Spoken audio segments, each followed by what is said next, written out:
Oi, gente, eu sou a Tati Bernardi, escritora e colunista da Folha de São Paulo, e este é o podcast Se Ela Não Sabe, Quem Sabe?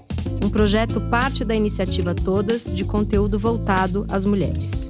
E hoje nós estamos aqui para ouvir o que mulheres incríveis e com mais de 50 anos têm a dizer. A ideia é se reconhecer nelas, trocar experiências e aprender como viver com mais força e sabedoria. E hoje eu converso com a atriz Denise Fraga, que é também produtora, cronista e grande responsável pelas melhores e maiores experiências que eu já tive no teatro.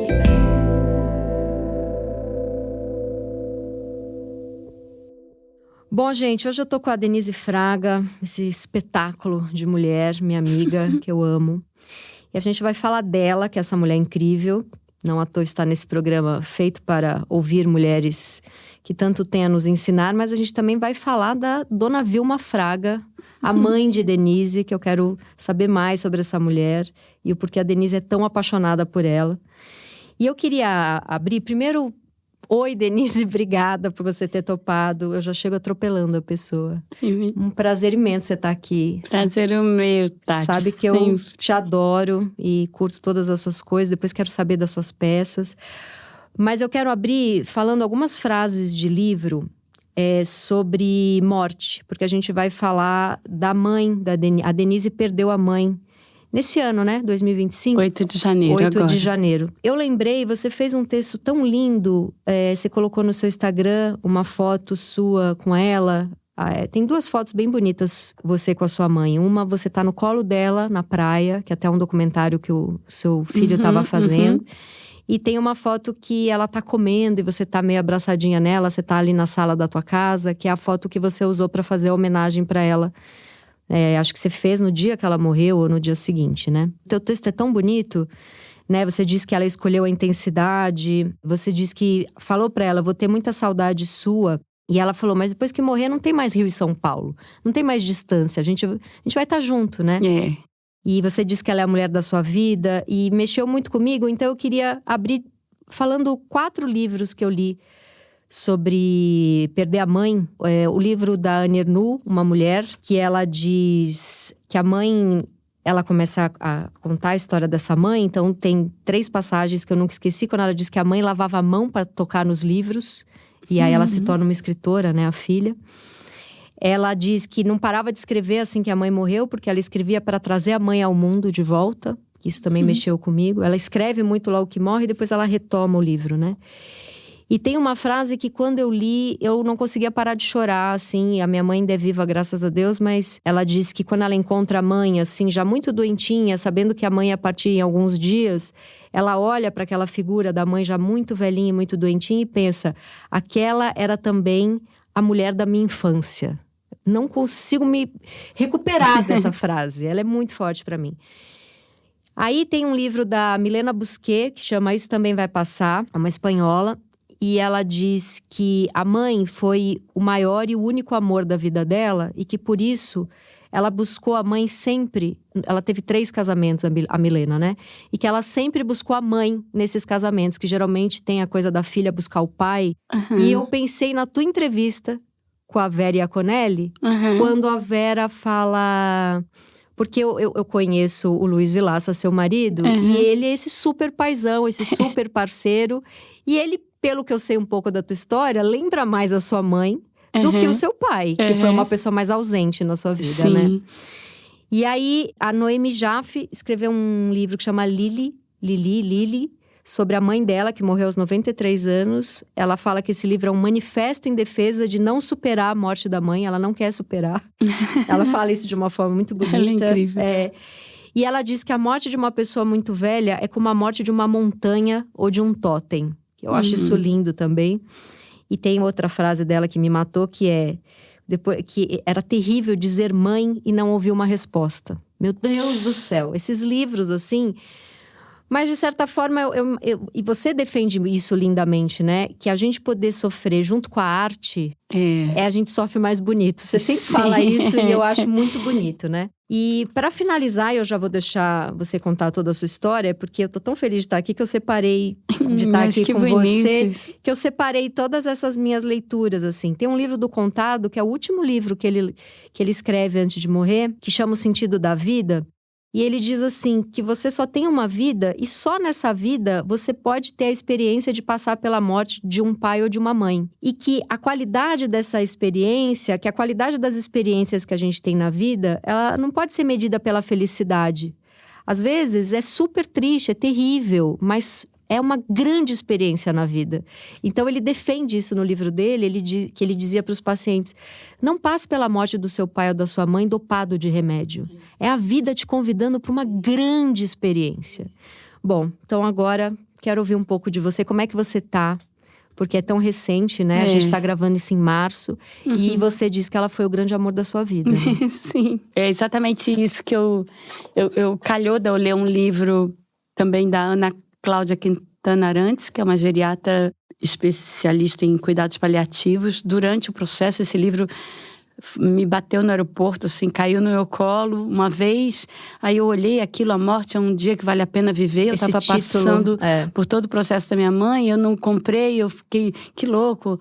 Aí depois bateu de novo, caiu assim na minha cara. E eu falei, eu preciso comprar esse livro. E foi um livro que foi realmente... Eu não tinha lido isso do Contardo, mas eu fico hoje tentando falar para as pessoas: não se prive dessa experiência da trajetória do fim. Isso foi assim, talvez, eu acho que foi a minha maior dor, mas foi a coisa de uma beleza imensa e de uma consciência da vida que aquilo te traz e do ciclo da vida. E essa história da gente viver como se não fosse morrer, né? Eu acho tão curioso isso, né? A gente nega, né? A gente monta todo o nosso ego em cima de uma mentira, que a gente não vai morrer, né? Não, é o bicho humano, é o único que sabe que vai morrer, né? É claro que não dá para viver todos os dias com essa consciência, porque talvez isso desse uma ansiedade muito grande. Sim. Porque a ansiedade da livraria, né? Eu sempre falo da ansiedade da livraria, a ansiedade que eu sempre falo, quando eu entro em livraria, eu falo, meu Deus, não vai dar tempo. Não vai dar tempo, não vou ler nem um centésimo disso. Então, eu acho que a vida vai dar sempre esse negócio, meu Deus, não vai dar tempo de fazer tudo o que eu quero, né? E se a gente vivesse com essa consciência, então... Mas o que aconteceu com a história da minha mãe, eu acho que eu teria isso... Eu sempre tive isso, ela tinha isso. De viver a vida intensamente, de prestar atenção enquanto está vivendo. Eu acho que a gente hoje tem um grande risco de ser convidado à letargia, mesmo sem remédio, mas... Nossos celulares em punho estão nos levando a escapes o tempo inteiro. E eu vou falar uma coisa pra você, Tati. Eu tô bem. Eu fiquei muito ruim depois, porque eu achei, como ela queria muito ir, ela falava da morte, sempre falou com uma tranquilidade assustadora pra mim. Sempre no final, quando eu já estava doente? Sempre. Ela foi uma pessoa que fumou 4 maços de cigarro por dia durante décadas. Ela sempre foi uma pessoa que fez tudo o que quis, ela falava. No final ela falava, eu tô cansada, pra mim já deu. Eu vivi, ela falava, eu vivi na cama do hospital, ela falava. E ela ficou muito lúcida e muito consciente até o final, né? Então, ela falava coisas incríveis, assim, que me faziam pensar muito. Que ela falava, pra mim tá bom, eu vivi, minha filha, eu aproveitei, ela falou. Mesmo quando eu era casada com seu pai, eu fiz tudo que eu quis. Então, ela realmente aproveitou a vida. E, na verdade, ela lutava com uma imobilidade, com um comprometimento da mobilidade. Qual que era a doença da sua mãe? Ela tinha um efisema pulmonar, uma DPOC grave, mas ela não andava com aquela bolsinha de oxigênio. Ela morreu sem estar no oxigênio. É muito louco. Eu achei que ela ia morrer pelo pulmão e acabou sendo pelo rim, porque uma coisa vai, enfim, alterando a outra. Ela era cardiopata. No final, a minha mãe não podia quebrar um dedo, porque a médica dela falava, não leva para o hospital, porque vão internar. Porque se minha mãe baixasse o hospital nos últimos, sei lá, minha mãe está morrendo aí há há 5 anos, as duas pessoas, os 2 médicos que cuidavam dela, a doutora Fabíola e o doutor Marcos, sempre falavam, você sabe que sua mãe é uma sobrevivente. Há 5 anos você pensava, ela pode morrer a qualquer momento. Porque ela era toda zoada, ela já tinha operado a carótida, ela tinha estentes. Que idade? 83, mas a minha mãe, ela era obesa, e eu me lembro que uma vez, quando eu vi na balança 128, eu falei, chega! E eu fiz uma intervenção, e que ela falava, eu não vou pra spa, eu sou cardiopata, eu não posso fazer exercício. E ela tinha uma vida muito associada a prazeres, gostava muito de comer, ela bebia uma Nunca cervejinha. fez uma ginástica. O grande prazer dela era ir ao teatro e ir a show. Que linda. E eu acho que isso é muito bonito, isso simbolicamente. Porque na hora que ela percebeu que ela não poderia mais ir ao teatro, que ela conseguia ainda ser passada do sofá para a cadeira de rodas, da cama para a cadeira de rodas. Esses passinhos ela ainda dava.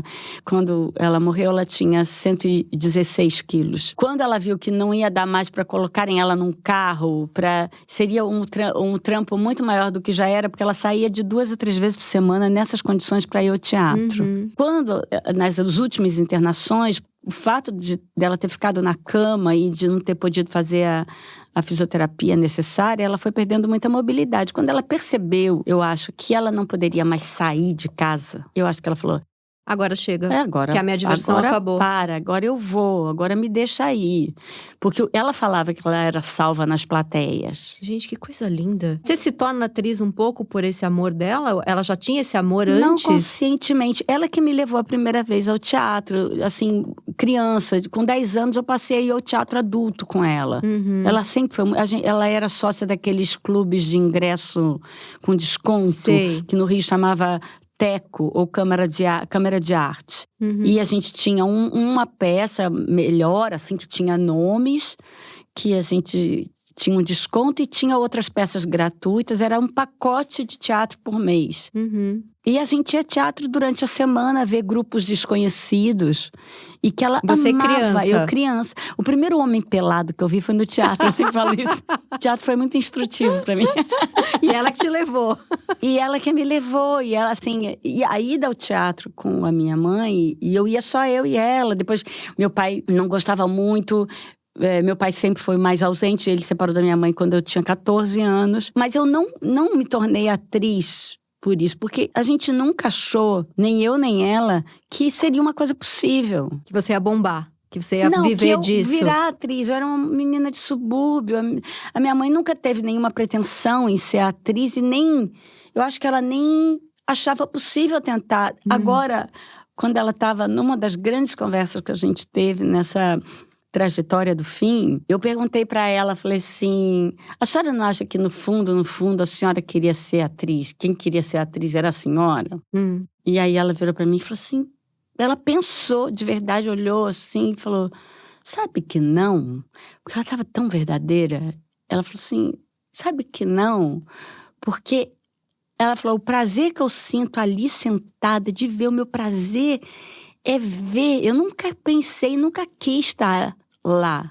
Era o prazer de assistir mesmo. É. Imagina pra essa mulher que ama tanto teatro, ter uma filha como você e ver lotando as pessoas enlouquecidas com você. Devia ser uma coisa pra ela. Você sabe que nesses últimos tempos ela teve, assim, de vez em quando ela tinha uns escapes. Não chegava a ser um delírio, mas era um... Ela ia e voltava, assim, pra um lugar. E pronto, eu sabia que eu ia chorar. Eu tô aqui me segurando também. Vamos junto. E ela falou pra mim assim, ela olhou pra mim e falou assim, minha filha, ela tava deitada assim, olhando pra ela, fazendo carinho no cabelo dela, ela falou assim, minha filha é uma atriz. Era como se ela tivesse meio bêbada, esses delíriozinhos, não chegava a ser delírio, né? Ela falava, minha filha é uma atriz, isso é tão bom, eu fiz uma atriz. Ai, que coisa linda. E ela falava assim, a minha família tem uma atriz, eu dei uma atriz pra família. Que maravilhosa. E é engraçado que isso... Nossa, ela, quando eu tava em temporada no Rio, ela ia... Agora, por causa de toda a dificuldade de mobilidade, todo domingo e toda sexta. Mas antes, quando ela era mais móvel, ela ia todo dia, tinha o lugar dela lá. Na primeira fila tinha que ser. Ela viu peças suas milhares de vezes. Milhares de vezes. Milhares de vezes. Ela tinha um orgulho danado, era uma felicidade, era uma Você sente a presença alegria. dela agora quando você faz peça? Como que... Ainda não. Isso é uma coisa maluca. Porque eu tô esperando chegar essa hora. Essa presença. Essa hora que ela vai voltar pra mim em energia. Porque ainda tem uma coisa dessa falta física. Sim, é muito recente. Sabe o que aconteceu, Tati? Que eu acho que o que eu falo para as pessoas e que também me fez querer vir aqui hoje, e você me adiantou que a gente ia falar sobre ela, é claro que é uma dor, mas eu gostaria, eu acho que de falar para as pessoas que passam por isso. Eu não podia imaginar que aquele post que eu fiz porque nem gosto de ficar postando minha vida pessoal, mas todo mundo posta tudo, e eu comecei a receber condolências de pessoas distantes de mim. E eu falei assim, gente, eu preciso postar, porque eu quero receber condolências dos meus amigos. Sim. E aí, eu resolvi vir aqui, tô falando isso porque eu resolvi vir aqui para falar dessa intensidade, dessa vivência, como você falou aí no texto do Cotard, que, assim, não se privem dessa experiência. Porque, para mim, o que eu sinto agora é uma saudade dela, mas também de estar vivendo por alguns meses numa intensidade, numa voltagem que eu gostaria de preservar. Claro que não com tanto sofrimento, mas acontece que estar nessa trajetória do fim faz você viver a vida com uma percepção que a gente devia não ser distraído dela como a gente é. Agora eu tô com medo, porque a vida começou a correr, eu comecei a trabalhar, eu tô viajando. É quase como se banalizasse o tamanho disso tudo. Eu tô viajando com 2 peças, eu tô bem, mas quando, assim, já não eu tô mais estruturada, porque depois veio um buraco muito grande, porque eu achei que pela consciência eu ia achar só um alívio, como ela dizia que ia achar. E não, foi um puta buraco. E eu falava, caramba, mas a gente não queria isso, eu e ela, a gente queria isso, a gente falava disso. E agora, mas agora ela não estava lá para compactuar, para falar. Por isso você fala, você sente a presença dela? Eu ainda não, porque eu queria que ela estivesse falando comigo ainda. Falando assim, é isso, olha que bom, agora você tá aí onde você queria estar. Só que eu não tenho mais o telefone para falar. Entendeu? E ela queria muito, ela falava muito disso. E eu queria saber. Eu queria poder saber. Sim, você viu minha avó, a avó dela, que era uma matriarca maravilhosa, uma pessoa queridíssima a galera aí? Da família, e eu fico imaginando eles nessa mesa amarela, que é a mesa da casa da minha avó, essa casa de todos nós, que era uma casa da minha bisa, que todo mundo se reunia. Essa mesa mais amarela de fórmica que está na minha casa, né? Onde todos sentavam, eu comecei a imaginar ela sentada no lugar que ela sempre sentava, minha avó, que é a avó dela, na verdade, minha bisa, sentada no lugar que ela sempre sentada, ali eles todos conversando, rindo, porque todos... A minha mãe, talvez, esse ano eu também perdi o tio da minha mãe, que era o último dos moicanos dessa leva, irmão da mãe dela, que morreu com 94, e que era um tio que ela, quando jovem, chamava de tio amor. Eles tinham uma ligação muito linda. E ele era vizinho de parede da casa dela, e ele morreu em junho, e ela agora... E você também era bem próxima a ele? Sim, quando eu ia para o Rio, hoje no Lins, a minha família inteira mora numa vila de 80 casas, que todos foram indo para lá, porque também... Um cuida do outro. Tem uma coisa que... Esse lugar é meio um oásis no Lins, porque o Lins hoje é um bairro que está entre comunidades, assim, você escuta tiro, porque... Mas, enfim, eu falo sempre, eu ando na rua, no Lins, tranquilamente, eu vou na padaria, nunca vi um corpo estendido no chão, apesar de ser um bairro dentro de comunidades com briga de tráfico e tudo mais. Mas é um lugar que ficou perigoso, e esse lugar funciona como um oásisinho, assim, que é uma vila com aquelas casas de vó, de muro baixo e tal. E ele era vizinho de parede, o irmão da minha mãe mora em frente a ela, a gente via a janela, assim, eles se veem, ele ia lá todo dia, meu tio amado, meu tio Walter. É uma história que acaba, né? A morte é meio absurda, ela é linda, essa trajetória do fim é importante passar por ela, mas é meio absurdo, né? Você pensar que a pessoa não existe mais. Eu tenho essa amiga que fala pra mim que quando vem uma dor muito forte pela morte da mãe dela, ela tem vontade de ligar pra mãe dela pra falar. E aí é esse absurdo da pessoa morrer, né? Pois é, porque a gente fica, né? Exato. E eu fico pensando agora, quando eu fico pensando, eu preciso ir lá, porque a vida começou a correr, é isso que eu digo. Eu falo, eu preciso voltar lá, porque sempre que eu ia, eu fazia peregrinação em todas as casas da minha família, dessa vila. Meu tio tá lá, com a dor de não ir mais todo dia na casa da minha mãe. A minha prima tá lá, filha desse meu tio, do lado, Mas parede com você parede. consegue agora? Eu consigo e eu preciso ir logo. Eu quero ir agora em abril. Eu consigo, eu vou lá. Porque, na verdade, a gente precisa estar muito atento para essas essencialidades, enfim, com esse contato com o fim nos dão. Essa família é tremendamente importante para mim. A minha mãe, talvez ela tenha ido embora a última gregária, porque minha família tem uma tradição de pessoas que chamavam todos para as suas casas. A minha mãe fez por muitos anos, dentro da sua casa, todos os natais, todos os dias das mães, o dia dos pais, né? Agora, nos últimos tempos, que ela não fazia mais, por causa das condições dela, mas... o que eu sinto é que a gente precisa estar atento para viver criativamente, sabe? Porque senão os dias vão levando a gente para essa sociedade de eficácia que a gente vive. Sim, o que eu preciso projeto, fazer, projeto. Eu preciso fazer, eu não posso, minha vida está muito corrida, eu não posso. E quando você vê, você sai do teu núcleo ali, da tua base. Mas é um lugar muito prazeroso. Mas você tem prazer? Não é é legal eu ir visitar meu tio. Quando eu tô lá, eu me reconstruo. Então, mas você tem, que sorte, né? Você tem, de fato, essa experiência em encontrar a família como um todo, assim? Porque eu me privei de muitas pessoas da minha família porque não era prazeroso. Porque a diferença de pensar, sabe, tem muito fascistinha na minha família pra falar, cortar a história e ir direto ao ponto. E pra mim é muito difícil encontrar e escutar aquele comentário homofóbico, aquele comentário racista. Eu fui me privando porque me virava estômago, entendeu? Eu adoraria ter essa família gigantesca do Natal. Eu às vezes me enfio em casa de amigo, mas também tenho inveja. Quando vou lá, fico, olha, tem 86 parentes legais, né? Eu não vou dizer que isso não me dá uma dorzinha. Mas a real é que eu não... Você tem realmente prazer. Essas pessoas todas, você... Eu vou lá e eu converso com eles. Eles Claro, eu fico lá um tempinho. Não tenho a convivência, mas são pessoas fundamentais na minha vida. Eu saí do grupo da família na época da primeira eleição, em 2018, porque foi difícil mesmo. A maioria da minha família votou no Bolsonaro. A minha também. O meu irmão, inclusive, que é o único irmão que eu tenho. Eu tenho outra irmã do segundo casamento do meu pai, mas que eu convivo menos. Mas assim, são pessoas que eu amo e são pessoas que da tua história. Que são pessoas encantadoras e são pessoas que têm partes muito boas.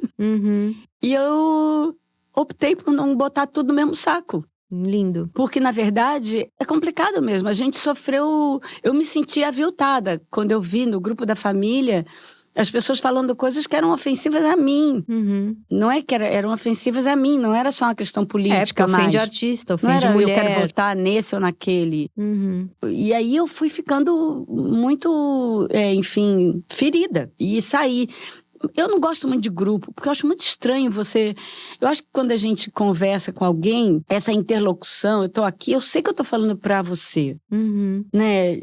Eu sei mais ou menos como você pensa, né? A gente tá se olhando, tem o tom da fala. E a gente tem o que somos, Tati e Denise. Né? É diferente de Denise, Tati, Adriana, Paulo, Ana. Você vira só um megafone na mão. E você perde muitas sutilezas com isso, né? Você perde muitas sutilezas nos grupos. E tem coisa que eu não quero falar pra todo mundo. Sim. E aí você vai descrever pra particular pra 3. É esquisito. Aí, sim. E eu não gosto dos grupos. Acho uma coisa muito nociva que nos aconteceu, falar pra muita gente ao mesmo tempo. Tem um lado mesmo, complicado. E aí vão se formando pequenos grupos, né? De 2 que saem pra falar mal de outros 3, aí 3 que saem pra falar mal de outros 2 do grupo. Tem os subgrupos das pessoas que se formam de um mesmo grupo pra falar mal dos outros. Pode ser bem nocivo mesmo. Porque vê bem, a gente tá ficando com... Eu escutei uma frase faz muitos anos já, hein? De uma menina jovem que ela tinha que contar uma história de um acidente. E aí ela virou e falou assim, ai não, então vem cá que é desperdício falar para uma pessoa só. Já que eu vou contar. E é desperdício falar para uma pessoa só. Eu ouvi essa frase, eu achei essa frase muito emblemática de um tempo. E falar para uma pessoa só talvez te dê a preciosidade da interlocução, que a gente está perdendo muito, né? Não, e é muito incrível te ver no teatro, porque a graça de você estar falando ali para 1000 pessoas é que você está falando para uma pessoa só, para cada uma delas. Você faz o teatro para cada uma daquelas pessoas. Tanto que você traz a história de milhares de pessoas, né? E isso Ai, que bom você me falar. Não, é porque, assim, eu já te falei, eu gosto muito das suas 2 peças, O Que Só Sabemos Juntos e O Eu de Você. O Que Só Sabemos Juntos eu amei, mas Eu de Você, eu te falei que é uma das experiências mais fortes que eu já tive no teatro. É uma coisa, você não sabia nem o que fazer. Eu chorava, eu ria, eu comecei a me chacoalhar na cadeira. Foi uma coisa muito forte. E na Eu de Você, O Que Só Sabemos Juntos também, mas principalmente na Eu de Você, eu sentia que você estava falando com cada pessoa. E era um teatro com 700, 800 pessoas. É muito forte ali, né? E eu adoro que é a obra livremente inspirada em narrativas reais. Eu adoro esse subtítulo do... Fala um pouquinho das peças. Você tá em cartaz com as duas? Ou você... Não, eu tô viajando o Brasil com as duas, né? A gente tá viajando com o Eu de Você, e aí a gente agora tá conseguindo fazer a turnê Nordeste, que a gente também tá fazendo com O Que Só Sabemos Juntos algumas cidades. A gente viajou, foi para Curitiba com O Que Só Sabemos Juntos. Lotaram 1.300 lugares, né? 2.180. 2.180. Deve dar muito medo esse teatro. Cada dia eu fiquei chocada. E, na verdade, dá muito medo. E dá medo que não chegue. Até eu escrevi um post sobre isso, porque dá medo que eu falava, será que a peça vai chegar? Porque... né, muita gente vira uma coisa meio estádio, aquele negócio de falar para muitos, você vai perdendo a individualidade. Mas tem um texto na peça que eu falo, né, que é quando eu gosto de contar pessoas, quando tem assim muita gente, porque quando se trata de gente, 100 não é 100, né? Sim. 100 são 100 unidades, Sim. 100 cada um, 100 pessoas com histórias, vidas, comportamentos completamente diferentes. E eu tentava pensar nisso 2.200 pessoas do Guairão, e a gente fez 2 dias lotados, Tati. Foi um negócio que eu mesma fiquei assim... Gente, obrigada, meu Deus, eu agradeço. Foi lindo mesmo. E eu fico impressionada que a atenção que você tem antes e depois da peça. Você realmente gosta das pessoas que vão ali e te contam histórias. Porque assim, eu no meu micromundo de pessoa conhecida por 50 pessoas, completamente diferente de você, quando eu lanço um livro, na 25ª pessoa que vem me contar a sua história, é claro que eu tenho um carinho enorme pelaquela pessoa, mas eu já tô assim... Eu não tenho essa energia que você tem. Eu não sei, eu chego em casa meio acabada, sabe? Quando tem um evento que as pessoas vêm falar muito comigo, assim, eu acho que... Mas E você tem mesmo. um amor ali pra cada uma daquelas 2.000 que vem te contar histórias. E são histórias longas, e às vezes são histórias fortes. E você realmente mantém o brilho no olho olhando pra cada uma. Eu acho isso... Assim, é muito raro. É um exercício eu também, desmaiava né? na terceira pessoa, já que vem me contar uma história densa, eu já ia falar, Jesus, me caiu a pressão aqui. É porque eu acho que também eu fui muito bem, eu fui surpreendida positivamente, né? Porque às vezes quando eu me dava essa preguiça, né? A pessoa me fala um negócio que aí te acende inteira, né? Porque gente é uma surpresa muito boa. Muito né? bom. E eu amo que você fala do consolo da fraternidade, que para superar a solidão, e que isso o artista pode dar, né? Que eu acho que é por isso também que, por mais que te doa, você sabe que para quem te segue, te curte, te acompanha no teatro, é importante você poder falar dessa dor que você tá passando. Então, eu pensei muito nesse texto, esse é um texto da Simone de Beauvoir, que a gente colocou na peça, que fala que ele fala que não é à toa que nós dividimos, que os artistas narram experiências terríveis, dilacerantes até. Através da arte, nós universalizamos essas experiências e permitimos que o público conheça, nos seus sofrimentos individuais, o consolo da fraternidade. Eu adoro essa expressão, porque eu acho que o teatro, talvez, ele seja realmente um templo onde você vai para ter o consolo da fraternidade e recuperar o fascínio da existência. Lindo, maravilhoso. Porque aí você sai dali fala, bom, não é só comigo, a vida não é bolinho para ninguém, mas ainda é bom estar aqui. Né? O ano passado eu tava sofrendo muito por amor e eu comecei a ver livros e músicas e eu pensava, gente, não tem nenhuma música dessas que a gente canta a plenos pulmões. É sempre assim, começou o amor, então aquela dor de será que isso vai dar certo? Ou acabou o amor, eu vou morrer. Não tem a música, estou há 10 anos feliz, lavando uma loucinha. A gente vai num cineminha daqui a pouco. Não, é assim, tipo, o que vai dar isso aqui? Que tô apaixonado, não consigo fazer mais nada. E tipo, acabou e o que eu faço com essa dor, né? E eu procurei muito, eu cantei muito, escutei muita música de dor de amor. E é impressionante que te conecta com o mundo. Você fala, isso aqui que eu tô passando, todo mundo passou. E que bom que você tem um poeta para te dar aquela voz, né? Exato. Que é isso que você sofre com a cumplicidade do Chico Buarque. Exato, você sofre de mão dada com o Caetano, mão dada com gente. Caetano, né? Você canta lá, gritando na cozinha, lavando uma loucinha, chorando. Mas você tá cúmplice. Sim, eu fui nesse show que o Caetano fez com a Marília Bethânia.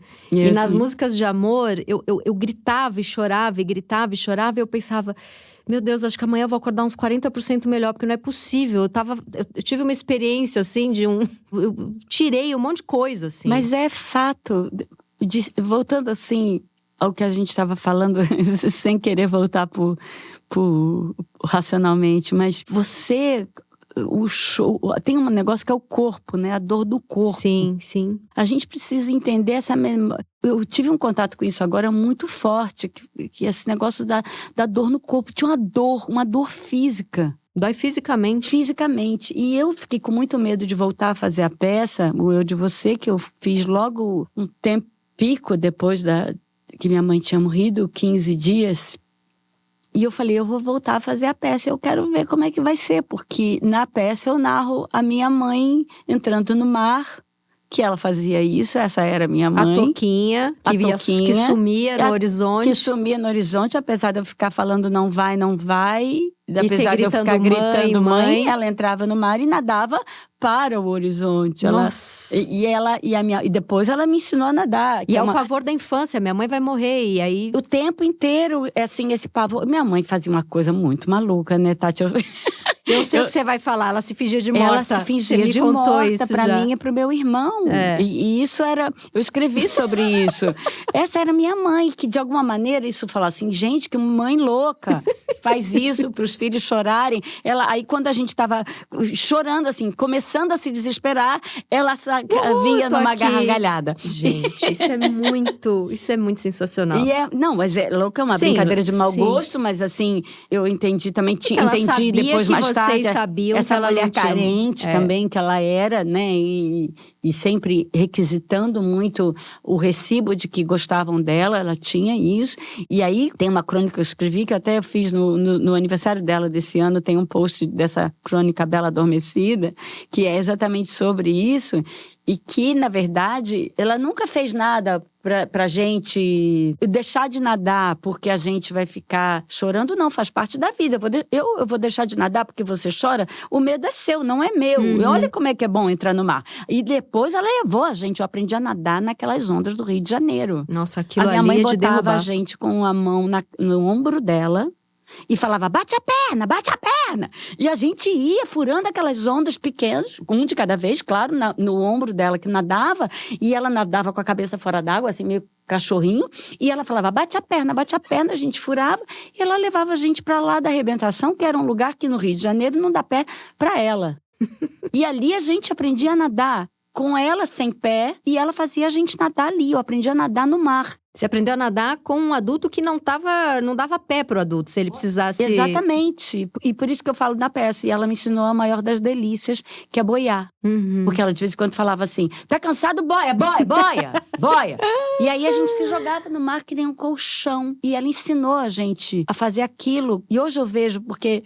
Quem eu ensino a boiar, eu falo, boia. E a pessoa tem medo. Não, tem medo de boiar. Eu falo, não, o mar te segura. Pode boiar. Se a água é salgada, então pode dar certo, que vai te segurar. É muito prazeroso mesmo. E você conseguir, eu já consegui a proeza depois uma vez, porque eu ensinei o Pedro, meu filho, a boiar. Ele adora boiar. E eu junto com ele, uma vez que a gente viajou, num mar bem tranquilo e mais quente, eu consegui dormir Você Eu dormiu. dormi Que delícia. boiando. É muita confiança na natureza. Foi uma das experiências mais incríveis. E por essa confiança de deixar o corpo. E minha mãe tinha isso. E essa coisa que eu narro na peça, essa hora, eu ia saber que eu ia ter que atravessar. Que eu ia fazer a peça de novo. Uhum. E eu ia gritar, volta mãe, Meu volta mãe. Deus, como E eu foi? fiquei com muito medo de passar. E aí eu falei para a equipe, falei lá para o nosso produtor, para o Zé, que a gente estava lá, foi Brasília. E aí eu falei, não, vamos, que eu quero passar a peça inteira. E eu passei a peça inteira com as 10, assim, antes de fazer o espetáculo, porque eu queria saber.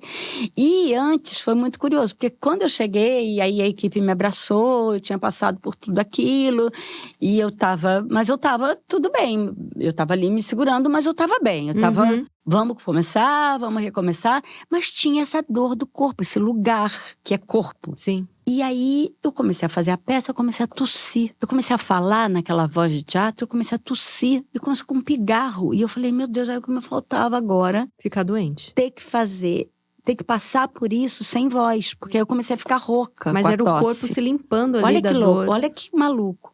Aí quando chegou, na hora que eu falo, eu venho de um voo, de uma outra cena que eu falo, vi minha mãe no meio das ondas, minha mãe era excelente nadadora, eu caí.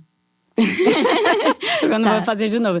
Mas eu caí num choro profundo, que é o que você falou, assim, quando você entra num choro, no show do Caetano e da Bethânia, é isso que eu digo, a arte, e ali a minha própria arte, a minha própria transformação na dor da minha mãe, na história da minha mãe, que era uma angústia em beleza, que é o que a gente faz, né? A gente, graças a Deus, tem um ofício que transforma angústia em beleza. Quando eu entrei nesse terreno, eu caí num choro tão profundo, Tati, aí minha equipe maravilhosa, que são incríveis, essas pessoas que me acompanham. E as pessoas te assistindo. Não, foi no ensaio. Por isso que eu queria ensaiar. Uhum. E aí eu sentei no chão, no palco, e eu chorei, aí eu chorei muito.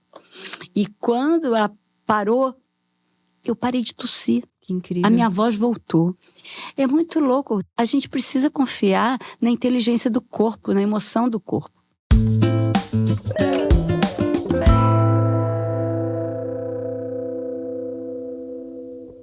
Aí a gente tem mania. Eu sou, apesar de escrever e trabalhar muito com emoção, eu sou muito racional. Até porque, no sentido de que eu esqueço que eu tenho um corpo.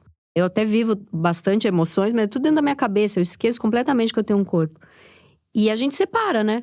A gente separa. E até pra psicanálise isso é um absurdo. Não separe. A gente faz sintoma no corpo. Não tá separado, né? Não tá O inconsciente, separado. muitas vezes, é no corpo que a gente percebe. A hipocondria. Eu acho que eu trato há 30 anos uma gastrite que não existe. Eu já fiz 3 endoscopias, eu não tenho a gastrite. E toda vez que eu acabo de fazer uma endoscopia, e aí eu sei que não tem nada lá, ela vira uma enxaqueca. E aí eu faço a ressonância, não tem nada na minha cabeça. E aí acabo de fazer a ressonância, vira uma tontura. Então tem uma coisa que caminha pelo meu corpo, que é, enfim, todo mundo tem as suas angústias. E a gente esquece, né, desse corpo, que ele precisa de cura também, né? Esse show do Caetano foi uma coisa, minha amiga olhou pra mim e falou, você quer que eu chame um SAMU? Eu falei, não, eu justamente vou ficar bem depois disso. E eu acho que você botar a arte, né? A arte tem um poder nesse lugar. Eu confio nisso.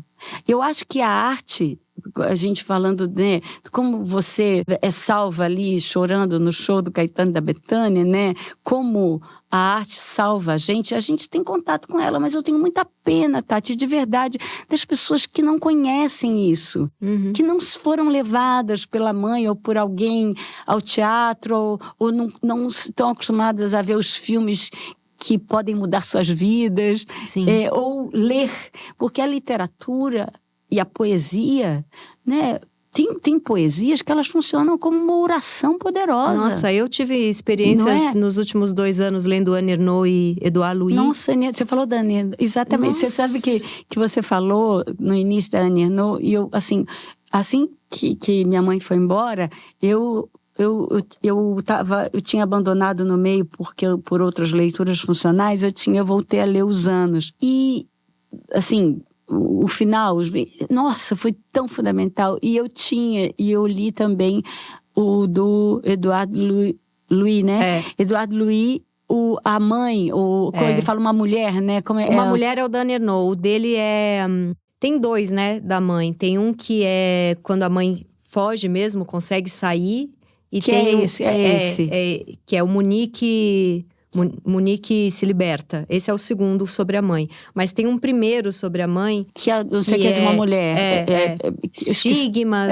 Que ela a gente vai lá pesquisar. Peraí, gente, pesquisa aí, Edouard Louis, o livro da mãe, vai, só pra gente falar bonitinho. Metamorfose de uma mulher, que é o primeiro que ele escreve. Isso. E foi tão bom eu ler. Eu não procurei ler coisas sobre a mãe. Aliás, você falou aqui, eu já quero voltar, porque eu quero voltar um pouco para aquele lugar precioso do qual a vida está me distraindo. Uhum. Eu li também um livro precioso que chama Triste Não É ao Certo a Palavra. Ah, eu sei.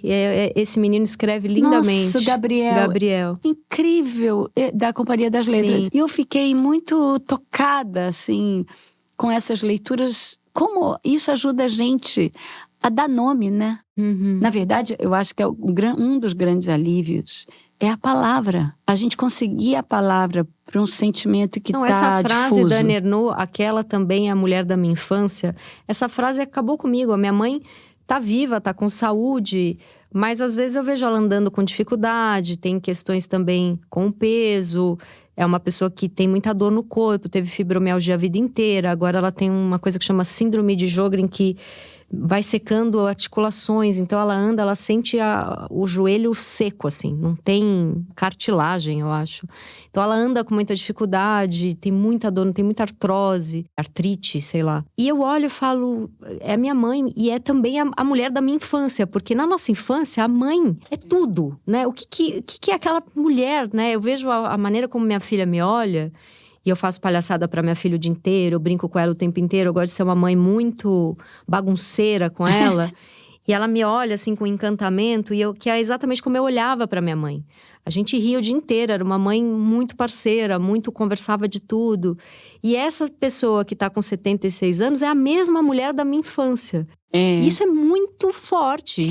Mas eu ainda sou aquela menininha olhando pra ela. Pois é, e na verdade a gente vai se esquecendo disso. Eu me lembro que assim, a minha mãe, ela, nos últimos anos, ela ficou muito rabugenta, assim, muito, às vezes, grosseira, né? E como nesse final, nesse que a gente viveu esses últimos meses, como ter me ligado em pequenas bobagens, como tem um negócio muito maior do que isso. Sim. E quando a gente chama para aquele lugar, essa briguinha cotidiana, o que poderia ter tido... Ela fica tão menor diante de... Parece você teve uma relação de brigar com ela? Eu não brigava com ela porque eu tinha muita culpa de estar longe. E aí, quando eu chegava lá, eu não queria ser aquela que... Chega querendo arrumar. E a gente tem uma tendência horrorosa de achar que a gente que sabe, porque a gente... Quando das pessoas mais velhas do que nós, a gente começa, das pessoas idosas, eu digo, a gente acha que, ainda mais sendo uma pessoa idosa, que, como ela mesma disse, fez tudo o que quis, né? Então, ela quis continuar na vida dela fazendo tudo o que ela queria. Por exemplo, ela pediu para a cuidadora no hospital a bolsa, porque ela queria pegar uma caneta, e ela tomou uma Novalgina que ela tinha na bolsa. Não se interessando se aquilo ia fazer uma interação medicamentosa com o que ela estava tomando no hospital. Ela fazia arte, minha mãe. Ela aprontava. Ela não estava nem aí, mas isso fazia parte de uma irreverência linda, que é no mesmo lugar da coragem que ela me deu, da vontade de viver que ela distribuía para quem conhecesse ela, né, dessa animação pela vida. Ela tinha uma exuberância, né? Ela tinha eu chamava ela de gulosa da vida, porque ela era muito gulosa. Assim, você falava para ela assim, eu fui, onde que é? Eu quero, vamos lá. E ela sempre queria, o que você estava contando para ela queria ir, ela queria participar, ela queria... E aquela pessoa curiosíssima, e de prazeres, e ficava muito zangada. E hoje eu vejo, com razão, talvez eu tenha a mesma coisa que ela. Que é quando ela pediu, quando eu vi ela tinha pé de moleque, que é uma coisa que ela adorava. assim, o vidro de pé de moleque do lado do computador que ela vivia. Eu falo, mãe, assim fica fácil, fica difícil, né? Aí ela fala assim, é o que me faltava agora, não poder comer o meu pé de o moleque. meu pé de moleque. E de certa maneira, assim... A minha mãe, ela teve o Halloween do prédio, que agora as crianças resolveram imitar totalmente o Halloween, vai em casa e pede os doces e travessuras e gostosuras, sei lá. Essas coisas que a gente importa dos Estados Unidos, eu acho esquisito, mas é muito divertido. E aí, eu tava com a minha filha na casa da minha mãe, no final do ano passado, e a minha filha abriu uma gaveta e tinha, assim, uma quantidade indecente de bala, chocolate, doce. E minha filha olhou e falou, mamãe, olha isso, me mostrou, né? Como assim, cara, a vovó é muito legal, olha isso que ela tem. E eu olhei pra minha mãe e falei, e minha mãe com questões de precisar emagrecer, por questão de saúde, médico pedindo pra emagrecer. Eu olhei pra minha mãe e falei, que isso? E minha mãe falou, eu comprei pras crianças do prédio no Halloween. Só que aí, eu fiquei com... Eu dei 3 e fiquei com 98, sabe? E quando eu ia dar uma bronca nela, eu via minha filha achando ela a pessoa mais legal do mundo. Aí eu falei, vou dar bronca? Ela tá feliz com a gavetinha dela lá, cheia de doce, mas a gente tem muita vontade de dar bronca. Porque você não também... quer que ela morra. E você fica querendo cumprir um papel de cuidador ali, do cuidado. Até uma demonstração de amor, mas tudo bem. Quer fazer essa demonstração de amor, de pedir pra ela parar de comer o doce? Ok, mas você vai ter que compensar criatividade necessária de parceria. Porque senão você vai se distanciar. Uhum. Você vai virar a mãe chata da sua mãe e ela vai olhar pra você com aquele olhar Você nunca vem quando falando, vem pra me encher o saco. as suas fraldas. Você mora em São Paulo e você vem aqui pra... Eu não tinha coragem de fazer isso. Uhum. De dizer... Eu não tinha coragem de brigar com ela, ou de criticar ela. Acho que eu nunca tive também, né? Coisa que mais na vida que mais me... Eu falo isso na minha terapia, daqui a pouco eu tô deitada no divã aqui. Não, mas é que a minha mãe, eu tinha muito medo que ela ficasse zangada comigo, assim, sempre foi muito... A minha mãe sempre foi muito forte, assim, eu outro dia, o meu ex-marido, ele tinha uma brincadeira comigo, que a minha mãe, ele via, de repente, eu muito angustiada, trocando de roupa 4 vezes, arrumando cada cantinho da casa, passando maquiagem, ele olhava pra mim e falava, sua mãe tá vindo, né? Porque ele sacava que eu já entrava num negócio de... Não posso desagradar, ela vai falar que eu tô esquisita, ela vai falar que eu tô abatida, ela vai falar que minha casa tá zoneada. E enfim, medo. Até hoje eu tenho uma coisa assim, minha mãe chega velhinha, meio mancando, e eu sinto aquele... Não é um medo ruim, é uma coisa muito forte de respeito que eu não consigo que minha filha tenha por mim, por exemplo. Eu sou a mãe bananona. A minha mãe era uma mãe assim a gente esticou a corda pro outro lado, né? A gente esticou a corda pro outro lado. E totalmente. Mas eu acho, a minha mãe não tinha isso não, de exercer ser crítica. Mas a minha mãe tinha uma sedução. Entendi. Com todo mundo que a conhecia. Ela era muito querida, ela tem um monte de filhos, tem um monte de irmãos espalhados por aí, assim, irmãos emprestados, porque ela foi mãe de muita gente, sabe? Muito querida. Mas o que eu digo é que, assim, a gente, com os nossos filhos, minha mãe me batia pra caramba. Eu apanhei a beça da minha mãe com tamanco. A gente nunca bateu nos nossos filhos. Sim. A gente não quis bater nos nossos filhos, porque a gente, graças a Deus, a gente falou, não, isso assim é fácil, né? Vai ser na conversa. A gente grama aí também, né? Eu me lembro que um dia minha mãe foi lá em casa, estava visitando a gente lá em casa, e eles eram pequenos, eu falei de alguma maneira forte com um deles, e minha mãe fez assim, tadinho! E eu falei assim, o quê? A senhora me batia de tamanco, tadinho. Exato. É engraçado que são épocas diferentes, mas eu acho que a gente, você falou bananona, né? Eu me sinto banana, né? Minha filha faz cocô na minha cabeça e espalha, assim, eu realmente... Não, mas é que a gente tem muito esse. medo da palavra autoridade, eu tenho pavor dessa palavra. A gente teve muito medo. Por várias questões, pelo que o país atravessou, a gente teve medo. E a palavra autoridade, você precisa de alguma autoridade como mãe. E a gente ficava com medo disso. E a gente, às vezes, perdeu a oportunidade de... E é importante para a educação da criança, né? Mas eu faço um teatro ali que eu tenho autoridade. Por dentro eu tô, me ame, neném, senão eu vou morrer. Você conseguiu ter conversas... Ela já nesse final de vida que que você falou que bom que eu consegui conversar disso? Você conseguiu ter essas conversas, assim, finais? Perguntar Sim, coisas muito. que você nunca tinha perguntado? Eu perguntei nos últimos tempos muito, né? Porque eu comecei a sacar que isso ia acontecer uma hora. Então, nos últimos anos, assim, tanto que eu falava, manda um áudio para mim, porque eu queria ensinar a minha mãe a mandar áudio, fazendo aquela coisa fixa, para deixar ela ficar falando ali, porque eu já estava aqui fazendo bom uso da tecnologia. Meio Black Mirror, porque eu queria ter a minha mãe gravada quando ela se fosse. Eu fiz isso de propósito. Só que ela não gostava de mandar áudio, mas ela depois, nos últimos tempos, ela mandou alguns. Você fica escutando agora, às vezes? Ainda não. Não dá, né? Eu gravei muito a minha mãe nos últimos tempos, em vídeo, porque eu vi que isso ia ser precioso alguma hora, mas eu ainda não consegui. Porque um dia só bateu um videozinho que uma prima minha me mandou e eu olhei aquela voz, eu falei assim, não, isso eu preciso cerimonializar esse dia também para ver os vídeos e ouvir os áudios, porque eu ainda não ouvi a voz dela de novo. Porque eu... Ainda não dá. Quando eu penso na voz dela, me dá esse negócio, porque é essa coisa da falta física ainda, né?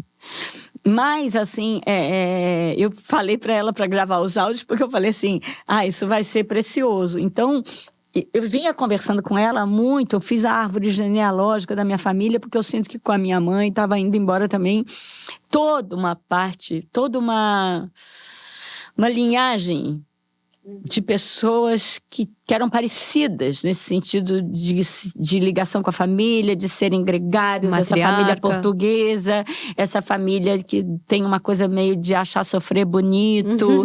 Tinha uma característica que eu sinto que com a minha mãe talvez fosse a última delas, sabe? Sim. Dessas mulheres, a minha avó, a minha bisa, a minha tia Sofia. Teatral. Um pouco exagerado, que contava as coisas com algum prazer. O sofrimento tinha uma beleza qualquer, uma coisa bem portuguesa, né? Uma coisa de melancólica. Minha família é portuguesa também. Tinha até uma disputa de doença. Não, o meu fígado, o meu rim. Essas tias que sentam na mesa e começam a falar as dores do parto. Você entende? Olha como você entende. Porque eu me lembro que tinha uma palavra, eu fingia dormir. Eu até falei isso com a Vera Iaconelli no podcast que eu fiz com ela. Eu fingia estar dormindo para ouvir a conversa de adulto. Sim. E eu me lembro dessa palavra que a minha tia uma vez falou, que era assim, tá desenganada. Desenganar. Eles adoravam essas coisas assim, muito dramáticas. Ih, tá desenganada. Denise, eu fui assistir o Ainda Estou Aqui, que é das coisas mais lindas que eu já vi. Mas eu tive essa conversa com a Nanda. Eu falei que eu amei o filme, ela tá incrível. É um dos filmes mais lindos, a atuação perfeita. Mas eu falei pra ela que na hora que dão a notícia que o marido morreu, os filhos estão todos na sala e ela sai impecável e diz, bom, vamos tomar banho, vamos dormir. Eu falei pra ela, eu fiquei imaginando minha tia portuguesa. Elas iam se jogar no chão de peixinho, assim. Ele morreu! E as crianças abanando. Sim. E ela rasgando a roupa. Aquela finesse, aquela que é uma força absoluta, né? Que é impecável. Não tem nada a ver com a minha tia portuguesa e italiana, entendeu? Elas iam se rasgar em praça pública. E eu me lembro de uma tia minha gritando correndo o corredor da casa inteira com a mão na cabeça. Meu Deus, meu Deus, meu Deus. E eu falei assim, o que aconteceu? Ela tinha queimado no ferro a calça que ela estava passando para minha prima ir à festa. Então, era só isso, né? Era só isso. Falou, morreu alguém. Então, essa família, assim, enfim, que tinha toda essa a minha mãe muito sanguínea, sabe? Com uma pessoa muito forte e muito emocional e externando emoções. Minha mãe chorava todas as vezes que eu ia embora, que eu saía da casa dela. E aí teve um dia que eu meio percebi que ela estava tentando chorar para eu ficar feliz. Porque era um costume, né? E aí eu fiz um carinhozinho nela, assim, mas eu deixei ela lá, acreditando, como tantas vezes eu deixei, que eu não estava percebendo que ela estava tentando chorar. Que linda. Denise, foi maravilhosa a conversa, maravilhosa. Foi muito bonita mesmo e... Enfim, eu achei muito interessante você falar que você precisa, para ouvir esses áudios e para ver vídeo, as coisas que você filmou, que também é um outro momento, né? A impressão que me dá é que você, não desmerecendo o tamanho dessa dor, mas que tem celebrações dessa dor, né? Tem importâncias, tem momentos. É um celebrar da dor também, né? E também embrulhar na beleza, né? Isso. Eu queria falar uma coisinha que eu queria... Agora, quando você voltou ao assunto, eu vi que eu não te respondi. Quando você me perguntou, vocês tiveram conversas nesse fim? Desculpa, verdade. Não, e assim, foi muito curioso, Tati, porque eu fiz perguntas para ela assim... Qual o seu sonho que a senhora não realizou? E do que a senhora se arrepende? Para quem que a senhora queria pedir perdão? Eu realmente fiz isso, não assim como uma sequência de entrevista, mas eu consegui chegar nesses lugares com ela, desse lugar mais que talvez ela mesma não soubesse. Né? E aí, além do que eu já te sabia. E aí ela falou coisas incríveis, foi e incrível. Ela topou, ela gostou. Ela me contou coisas que ela nunca tinha me contado. Ela me contou, praticamente tudo eu já sabia, porque eu tinha perguntado muito da história dela. A história dela é uma coisa que eu um dia quero escrever. E aí, chegou uma hora que eu virei para ela e falei assim, com essa aflição que foi me dando, daquela vida indo embora, eu não ia mais conseguir saber o que estava ali, e que eu não sabia. Né? E foi me dando uma aflição aquilo, eu virei para ela e falei assim... O que a senhora acha que a senhora não me contou? O que a senhora acha que eu não sei da senhora? E ela olhou pra mim e falou, nada. Só que esse nada era mentira. É óbvio que era mentira. E nesse nada eu percebi que talvez eu não saiba nada não, mas que falta porque muito, ela falta é outra muita pessoa, coisa. Né? Você teve e aí me deu um negócio na cabeça, Tati, que foi pensar, caramba... Quando ela foi embora, eu falei assim, ela falou nada, mas tudo que eu quiser agora inventar sobre a história dela, também é verdade. Porque agora está comigo a memória dela. Como disse esse meu tio que morreu, quando meu tio morreu, quando a minha avó, irmã dele, morreu, mãe da minha mãe, fazia um tempinho já que ela tinha morrido, ele foi me contar uma história. Tinha morrido há pouco tempo a irmã dele, a minha avó, mãe da minha mãe. E ele falou um negócio que eu nunca vou esquecer, que ele virou pra mim e tentou lembrar de uma coisa que ele não conseguia lembrar, e ele falou assim, sabe o que mais me faz falta a sua avó? É que agora eu não tenho mais confirmação. Ai... E é o que aconteceu, que de alguma maneira agora me deu essa sensação que a confirmação da minha mãe sou eu. E talvez com aquele nada eu não saiba tudo. Mas o que eu talvez seja hoje a maior depositária da história dessa família, porque eu perguntei muito. Eu gostei muito de ouvir, porque eu gosto muito das histórias. E eu sei muita coisa dessa minha família que foi... E você tem vontade de fazer uma peça, um livro? Eu tenho vontade de escrever um livro com a história, porque eu lembro muito, eu tenho uma memória inacreditável de coisas que me contaram quando eu era pequena. Então eu tenho uma memória dessas histórias de família, que são histórias inacreditáveis da minha família. E essa família que me fez com certeza que eu sou. É por causa dessa família que eu sou atriz, é por causa dessa família, da vivência com essa família grande, com essa mesa grande, com essa casa cheia de gente. Isso é a verdadeira herança. Esse legado, eu tenho certeza que faz muito parte de mim e que eu agradeço profundamente, que talvez com a partida da minha mãe eu tenha recebido esse bastão. Dá um certo poder, né?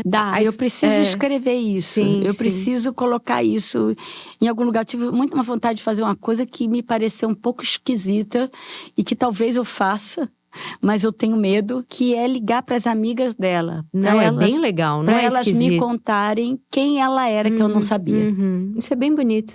Quando ela fala nada, é interessante, né? Porque a gente tem essa coisa que a gente carrega de infância, de primeira infância, que é esse certo amalgamento com a mãe, né? Como assim nada? E a gente lembra, ela é outra pessoa, ela teve os segredos dela, as paixões dela, né? Assim, que talvez ela nunca tenha contado nem para essas amigas, né? E aí dá essa coisa de... Mas aí também tem a gente que trabalha escrevendo, tem esse certo poder de... Bom, mas eu sei muito, e o que eu faço a partir disso, né? Eu posso escrever. E no livro Uma Mulher, da Annie Ernaux, que eu acho maravilhoso, né? Porque ela usa um artigo indefinido para tentar definir a mãe. Só que ela não fala a minha mãe, ela fala uma mulher. Porque ela percebe ao longo do livro que por mais que ela tente definir, é indefinido.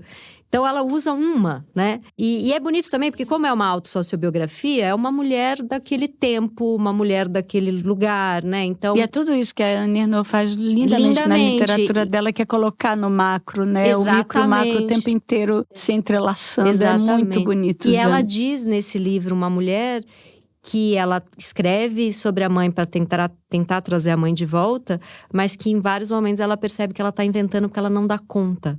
Acho que vai te fazer bem reler a hora que você for escrever sobre a sua mãe. É um livro curtinho, mas que tem um tamanho… Ele nunca saiu de mim, esse livro. Nossa, eu quero ler. Ele é gigante, assim. É uma mulher, né? Uma mulher. Eu li O Jovem, o acontecimento. Ai, gente, O Jovem. É uma coisa, é tudo. Pois ela é incrível. Você é incrível. Você é incrível. Que bom que fazemos parte muito de bom, Mulheres Denise. Incríveis. Te amo. Você querida, muito obrigada. A gente tá tentando viu? dar a mão e sair do microfone. Obrigada, querida. Obrigada a você, foi minha lindo. querida, por essa conversa. Muito obrigada. Obrigada. Obrigada a você que nos ouviu até o finalzinho. Eu sou a Tati Bernardi e este foi o Se Ela Não Sabe, Quem Sabe? Um podcast da Folha de São Paulo que faz parte da iniciativa Todas. Este projeto tem roteiro meu e produção da Zamunda Estúdio. Até o próximo episódio. E segue a gente para saber quando tem programa novo.